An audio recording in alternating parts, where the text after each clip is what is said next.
Pernah nggak sih kamu ngerasa udah rajin ibadah, rajin pelayanan, tapi kok hati masih penuh amarah ya, masih penuh kepahitan, dan masih ada nih luka-luka yang belum sembuh. Nah, buku ini buat aku sadar bahwa spiritually mature itu nggak bisa kalau kamu masih emotionally immature. Peter Scazzero bilang bahwa banyak nih orang Kristen yang kelihatannya rohani tapi ternyata lari dari emosi yang belum selesai. Misalnya trauma masa kecil, kemarahan yang dipendam, dan rasa malu yang tidak pernah disembuhkan. Kita belajar untuk melayani Tuhan tapi tidak untuk menghadapi diri sendiri. Dan ini yang buat hidup kita stagnan seperti tumbuh daun tapi tidak berbuah. Kalau kamu capek berpura-pura kuat secara rohani, mungkin ini waktunya untuk kamu berhenti dan belajar untuk sembuh. Emosi yang sehat, iman yang dewasa, tidak boleh diabaikan satu demi yang lain. Mau tahu lebih dalam? Cek keranjang kuning di bawah ya.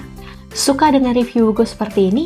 Klik like, share, and komen ya buku apa lagi yang mau aku review selanjutnya.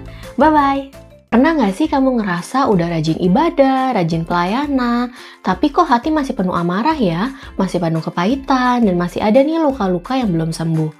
Nah, buku ini buat aku sadar bahwa spiritually mature itu nggak bisa kalau kamu masih emotionally immature.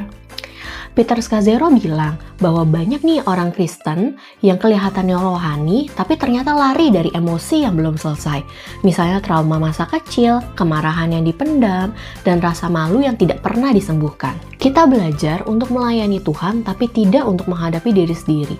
Dan ini yang buat hidup kita stagnan seperti tumbuh daun tapi tidak berbuah. Kalau kamu capek berpura-pura kuat secara rohani, mungkin ini waktunya untuk kamu berhenti dan belajar untuk sembuh. Emosi yang sehat, iman yang dewasa, tidak boleh diabaikan satu demi yang lain. Mau tahu lebih dalam? Cek keranjang kuning di bawah ya. Suka dengan review buku seperti ini? Klik like, share, and komen ya buku apa lagi yang mau aku review selanjutnya. Bye-bye!